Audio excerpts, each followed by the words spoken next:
Bonjour à tous, j'ai le grand plaisir de vous emmener aujourd'hui en Bourgogne et nous irons en Côte de Nuit, dans un village qui s'appelle Chevannes, qui est tout près de Gevrey-Chambertin, et c'est un producteur qui se nomme David Duban, qui a plusieurs parcelles réparties en Côte de Nuit principalement, et là nous allons déguster un Morée Saint-Denis 2017, donc un Morée Saint-Denis village.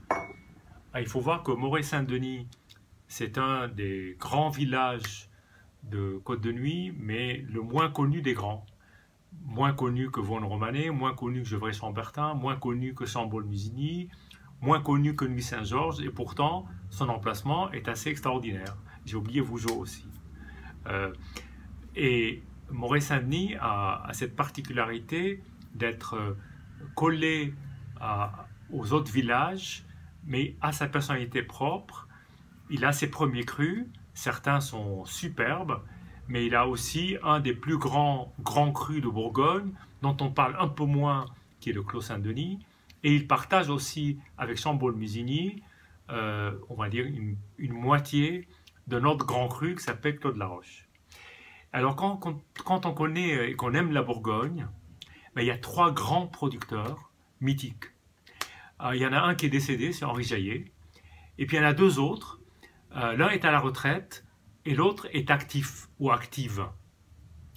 L'active, je veux parler de Laloubise-le-Roi, domaine Leroy, domaine d'Auvenay, anciennement copropriétaire de la Romanée-Conti.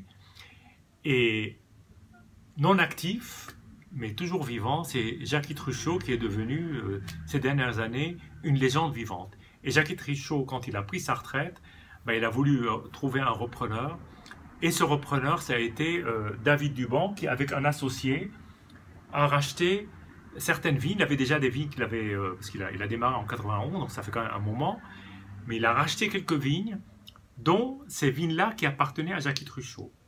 Et quand on connaît les vins de Jackie Truchot et la pureté même des appellations au village, on se dit que finalement, David Duban, il a eu le bon flair, voilà, pour jeter son dévolu sur des parcelles en Bourgogne. C'est celui qui s'en sort le mieux, celui qui sait attraper les bonnes opportunités. Voilà.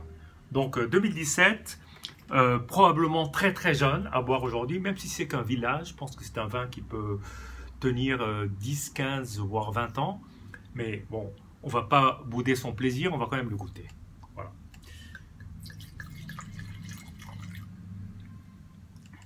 Alors déjà, on est face à une robe parfaitement bourguignonne, si je puis dire. C'est-à-dire qu'en fait, elle est d'une transparence et d'une clarté rubis très très claire, presque cerise, vous savez, les cerises qui sont encore de couleur un peu claire, de légers reflets ambrés, très très légers, et voilà, une belle couleur. Alors au nez, c'est déjà, je trouve, assez exubérant. On est face à des petits fruits, des petites baies de fruits noirs, cassis, myrtille. Et alors, ce que j'apprécie dans ce vin, c'est effluves de terre. Voilà, de terre un peu humide. C'est la terre automnale. Voilà. On cherche les champignons, qui ne doivent pas être loin d'ailleurs. C'est un très très beau bouquet, même avant agitation, même s'il est encore un peu discret, mais c'est un bouquet d'une grande finesse. Et après agitation, on a un peu plus d'épices de menthe, mais aussi ces baies de fruits. Et cette terre qui se mélange bien, cela fait un très beau bouquet final. Voilà.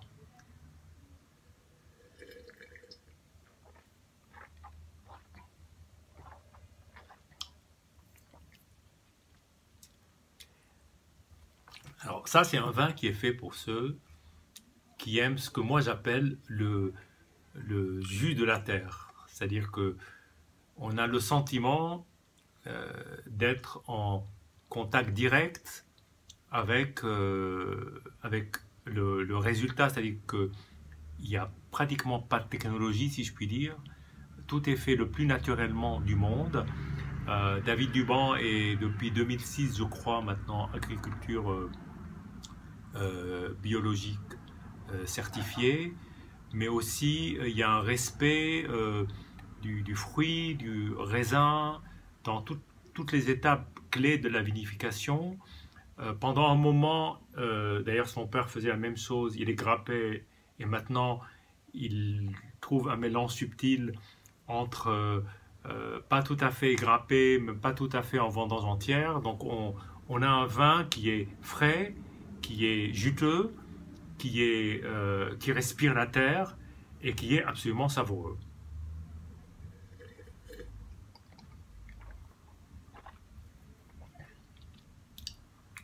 Pour moi, c'est un vin typique de la Bourgogne du Nord.